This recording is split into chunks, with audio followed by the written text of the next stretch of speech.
Welcome into this Week 14 edition of Buffalo Bills Weekly, where we keep you in the loop on everything going on at One Bills Drive. He's Chris Brown, I'm Maddy Glab. In this week's episode, we'll cover why the Bills are one of the best teams in December and January. We'll look ahead to this Week 14 matchup against the LA Rams and much more. For the fifth straight season, the Bills are your AFC East champions. They're the first team in 15 years to clinch their division with 5 weeks remaining. Through those 5 seasons, head coach Sean McDermott and general manager Brandon Beane have done a fantastic job of drafting and developing the right players. Yeah, they have, and they've also cultivated a locker room atmosphere that's based on love, and I would say a lot of the iterations of the Bills teams over the years under McDermott have been tight-knit. But I think this group this year, there's just something special about their team chemistry. It just seems to be just a level up from what we've seen in previous years. Could be the one. It's a blue-collar group. They love having their backs against the wall. They love being doubted, and I think that's what's kind of helping them this season. Yeah, and look, they've been critiqued as not having a lot of elite talent, or as much elite talent as previous versions of the Bills have, and I think they've taken that to heart and tried to prove people wrong. After a stellar performance against the 49ers in the snow, where quarterback Josh Allen recorded a passing, rushing, and receiving touchdown, the QB continues his MVP campaign. He ranks top 5 in total touchdowns this season with 26. Allen's got a cast of new characters, and instead of taking a step back, he's taken a step forward with his command of the offense. Chris, why does he deserve this MVP? Well, I mean, you always know the production is going to be there with Josh. The turnovers are down. That seems to have gained him some more supporters in the national landscape in terms of who votes for MVP. But I think his best work is playing within the structure of the offense, number one. And then number two, as I said earlier, they don't have as many elite skill position players as they've had in the past, and yet Josh, with his decision making, has been able to raise the level of those players, and the result is production across the board and one of the highest scoring offenses in the McDermott era. Allen is one of the best quarterbacks since 2020 in December and January. He's got a 20-2 record in those games and also leads all quarterbacks with 59 total touchdowns. This group as a whole is elite at the end of the regular season, averaging 29.9 points per game in December and January since 2020. The number 1 seed is still a possibility, but the Bills must keep winning. Yeah, and I think that's going to be Coach McDermott's carrot that he dangles out in front of the players, because the division's wrapped up, so you know you're going to the playoffs. You're going to get at least one home game by being the division champion. But with that top seed still sitting out there, it's incentive for this team to keep pushing all the way to the end, because there's value in getting the top seed. You get the bye. And if you think about the Bills last year in the wild card game, they play the Steelers, they lose Terrell Bernard and Christian Benford in that game. They're not available to play the Chiefs the following week, and we know how that ended. There is value in getting the top seed. This is a team who's getting healthier right now at this point in the season, and if you think back to 2018, the beginning of the Josh Allen era here, they haven't had that number 1 seed. Maybe that's just what they need to make a push to the Super Bowl. And let's not forget, the Bills are one of only 2 teams in the league right now who are still unbeaten at home, the Chiefs being the other. If you get home field throughout the playoffs, with the way they've been playing at home this year, I like their odds. The Bills are averaging over 35 points per game at home and allowing under 20 points per game at home. That would mean a lot in the playoffs. Don't go anywhere, because when we return, we're going to tell you about a matchup you have to watch for against the Rams, and you'll hear the best press conference clips from this week. When we return, Maddy Glab interviews actor Danny Trejo in this week's episode of You Heard, and then later catch the press conference highlights in Soundbite Roundup.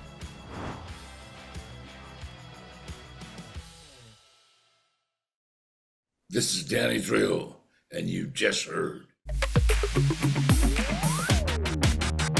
Welcome into another episode of You Heard, where celebrities, athletes, and influencers help us get ready for Sunday. In today's episode, we have actor Danny Trejo joining us. Danny, thanks so much for taking the time to help us get ready for this big Week 14 matchup. First question for you. When did you start to cheer for the Rams? Well, God, I've been a Rams fan since really they started. I mean, I grew up in Los Angeles, and when they came to LA, I think my mom and dad bought me a Rams uniform in 1951. The Bills right now are like by 4 points. I think the Rams are going to surprise everybody. So the Bills better get ready. Yeah. All right, the Rams might surprise everybody. What have you thought of their season so far? They're 6-6, but they still have an opportunity to win that division, the NFC West. Sean McVay, we know him as a really impressive offensive guru with some awesome pieces in place, but at times they've struggled. What have you kind of taken away from this season so far? Well, you know what? It's like it's funny. It's like they panic sometimes. You see them like kind of panic and start. What do we do? What do we do? But they seem to always kind of like calm down. And it's usually the last games of the season are always like nail biters for the Rams. But they pulled through, and I honestly believe that like this is gonna be it's gonna be a pretty good end of the season. Okay, predicting a pretty good end of the season for the Rams. When it comes to the Bills, what do you know about the Buffalo Bills, Danny? Well, you know what? Anybody that can play in the kind of weather that they're used, they're tough. You know what I mean? So I hope we have a really hot summer day because I've noticed that teams from the East, if it's a hot day, they don't do as well as they do in the snow. We might have to crank up the temperature in our indoor field as we're preparing for this LA game. If you're saying it might be a hot day outside, we've got about 1.5 feet of snow right now. So quite a different climate when you think about the two locations that these two teams are based in. Josh Allen is Buffalo's quarterback. It doesn't matter if you're a Bills fan, if you just watch the NFL at large, you know him as a great quarterback. What do you like about Josh Allen's game? You know what? I mean, it's like first of all, it's like you have to have like just the love of the game, and Josh is he's almost like the same as the Chiefs quarterback. Patrick Mahomes. You're just like, okay, guys, here we go. You can picture those guys in a sandlot somewhere, just playing in tennis shoes and shorts and just tackling each other. So it's like it's gonna be a great game. I'll tell you that much. It's gonna be a really good game. Yeah. Josh definitely gives off those vibes. I mean, against the 49ers last week, he had a passing touchdown, a receiving touchdown, and a rushing touchdown. The first quarterback to ever do something like that. So that was really fun to watch. Danny, I want to talk about your amazing acting career. You've been involved in so many different films. You were in Machete, From Dusk Till Dawn, Heat, Spy Kids, and so many more. Is there a favorite film that you've been a part of? Well, Machete was my starring role, but there hasn't been a movie made like Heat. Heat was like De Niro, Pacino, Val Kilmer, Tom Sizemore, John Boyd, everybody. Anybody that was anybody. And when I got included in that, uh, wow. I kind of had to even tell myself, "Hey, you kind of made it, dude."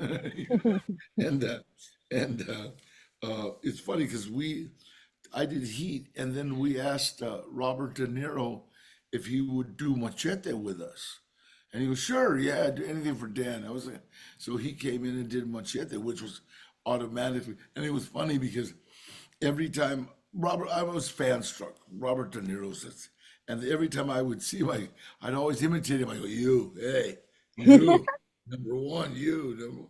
And so I was on Heat. And so when I ran into him on Machete, he went, "You, hey, number." And so, God, it was like, I wish I would have recorded it. Yeah. We'll be right back on You Heard. Stay tuned.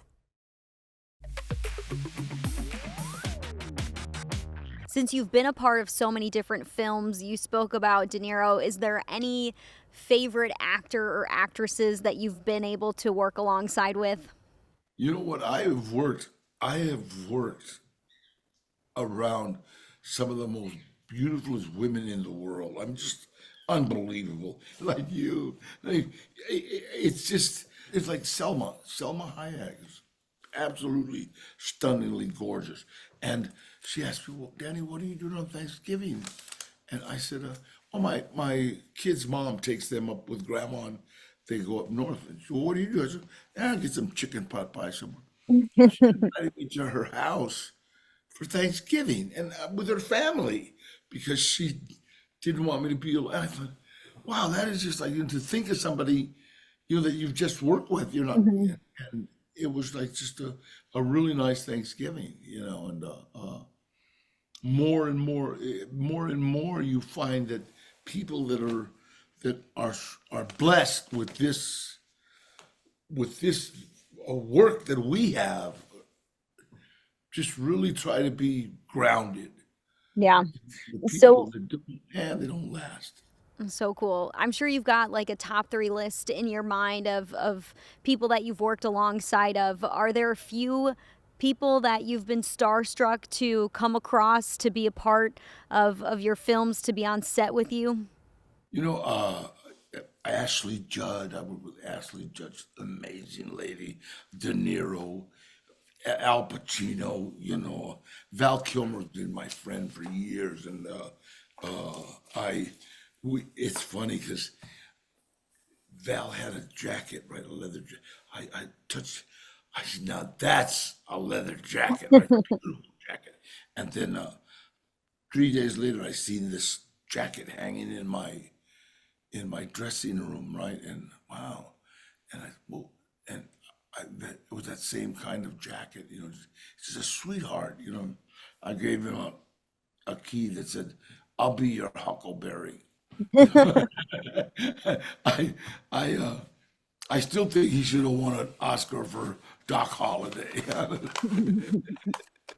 I love it. Are there any Rams or NFL players that you think would do a great job if they moved into becoming an actor and becoming a part of movies and films? You know, I used to sneak in to the Coliseum when the Rams played, back in the '50s, and me and 3 of my friends would like just get in with the family and just walk in.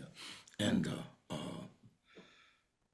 I mean, I remember like Elroy Crazy Legs Hirsch, Hmm. and God, man, like Bob Waterfield, a whole bunch, just a lot of Night Train Lane, a lot of old guys that were just like unbelievable, Hmm. And the more you try to think about it, the more I forget. But I've loved the Rams I mean, since whenever, and I think it's going to be a fun Super Bowl. Naturally, I hope the Rams will be there. Let's see what happens. Do you have anything coming up? What's the latest for you, Danny? Yes, I've got a thing called Mysteries Unearthed. It's December 6th. And it's kind of like a William Shatner show, but it's about finding things, not so much looking for them. A lady was digging in her backyard and ended up with finding a Roman temple, in England, and in New York, when they were digging for the World Trade Center, they found a battleship, a warship from the from the Revolutionary War, and all that stops the construction, because they have to, what is it, eminent domain or something. I don't know. You have Hmm. history takes precedent. Wow, so cool. We will be looking forward to that. That sounds amazing. Danny, thanks so much for taking the time to get us ready for Sunday, talk through your fandom of the LA Rams and just what you've been up to in your career. We really appreciate it. Thank you so much, dear. Thank you. This was wonderful. Thank you. Thank you, Danny. Go Appreciate it. Rams. When we return, catch the highlights from this week's press conferences in Soundbite Roundup.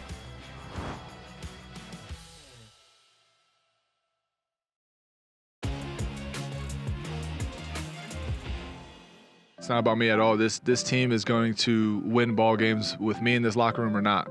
So to me, this is an opportunity for myself to come in here and be a part of this organization. Personally, he's one of my favorite humans of all time, so to have him in the building is awesome. Someone that you can talk to about not just football things, but life things. He's an honest guy, he's a smart guy, and just having that type of person and that knowledge in our locker room has to pay benefits to us. So obviously he's very familiar with what we do on defense. And yeah, just a great guy to have. Number one, make sure everybody understands what his role is right now. And we'll just see. We'll just take it one day at a time. It's about the team. It's always about the team. And it's never about one person. And in this case, Micah would not want that to be, in this case, about him. I knew he was going to come back. I just didn't know when. But it's always, it's always good to have two, three backs. He's been here my whole career here, my 5 years, and then 6 now. So, yeah, it's always good to have him back, the leadership that he brings, the knowledge around the game. He's a playmaker as well, so if he get an opportunity to play again, you already know what he's going to do. You just get excited because you know what type of energy he brings to the locker room. You know his personality. We just got better by adding Micah Hyde, whether that's on the football field or off the football field. Having a guy like that in the locker room around all the guys, it's all plus in each and every category, and which makes a team good. It's probably very beneficial because Micah knows this system like the back of his hand. He's been in here for many years, many walkthroughs, many games, many losses, many lessons. So it's they could just pick his brain and understand the scheme a little bit better, then understand football a little bit better, technique a little bit better. You know what I'm saying? He was a ball getter, so understand how to get the ball, understand how to watch film. So all that, it probably really be beneficial for them, for the young boys. I'm here to help. I left my ego in San Diego. I'm like I said, the goal has always been to bring a championship back here, and that's always going to be the goal. Until that happens, you guys probably gonna be tired of me because after this season and I truly retire, maybe you might see me doing something else here until we get a championship. So, that's what it is.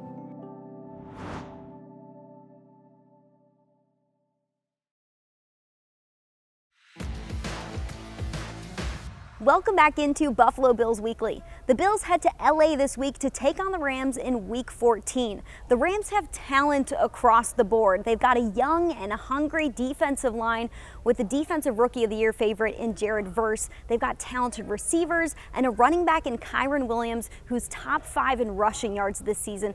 But it hasn't been a recipe for success. They've struggled to put it together. Why is that? Yeah, they got off to a very slow start this season. Week 1, they lose Puka Nacua to a major injury. He goes on injured reserve, misses the next month. Their offensive line gets banged up at the beginning of the season, and their quality of play is compromised. So they get off to a 1-4 start, and they've been trying to climb out of that hole ever since. But they're in the race for the division title in the NFC West, and really, in reality, only the division winner is probably making the playoffs in the NFC West. So they're fighting for that. There's incentive for them to win football games here down the stretch.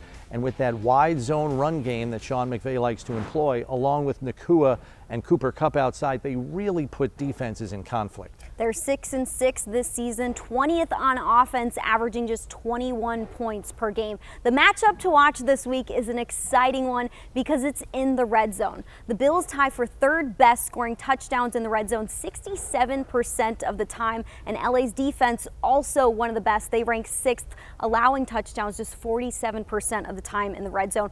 Why have the Bills sustained success in the red zone this season? Is their ability to run in the low red zone in particular, but overall in the red zone, they've been fantastic running the football. It's made them two-dimensional down there, which is hard to do when there's not a lot of space, but they force defenses to respect it. I'll give you some numbers really quick. 4th in the NFL in yards per carry in the red zone, 3rd in rushing touchdowns in the red zone, 2nd in rushing first downs in the red zone. But they need to stay in manageable down and distance the entire game. You cannot get into 3rd and 8s and 3rd and 10s with that young athletic defensive line. They will run Josh down. They are that fast. Stay out of 3rd and long in this game if you want to pull this one out without a problem. I think one thing that's been unique about this team in the red zone is their ability to use several different players. You spoke about the Bills running it in the red zone. James Cook has been amazing in the red zone this season. We've talked about it. That was Josh Allen last season. This season, James Cook is taking over and is turning into a really physical running back when he gets inside the red zone. Yeah, he's been fantastic at finishing off runs. I mean, he's really a versatile back when you think about it. I was talking about how this year's offense doesn't have maybe as much elite talent at the skill positions as previous versions of the Bills. He's an elite talent. He's one of the elite talents on that offensive side of the ball, and when he has to lower the shoulder, he packs 190 pounds and then seemingly more to get extra yards after initial contact. He's done an excellent job of that, and we know Ray Davis, the rookie, is a road grader. You can catch the game this Sunday, December 8th on Fox. Chris will be on the radio with the call, so to hear him and Bills legend Eric Wood, you can listen to WGR 550. Buffalo was 4 of 4 in the red zone against the 49ers last week in the snow. We want to thank you for tuning into Buffalo Bills Weekly. For Chris Brown, I'm Maddy Glab. We'll see you next week.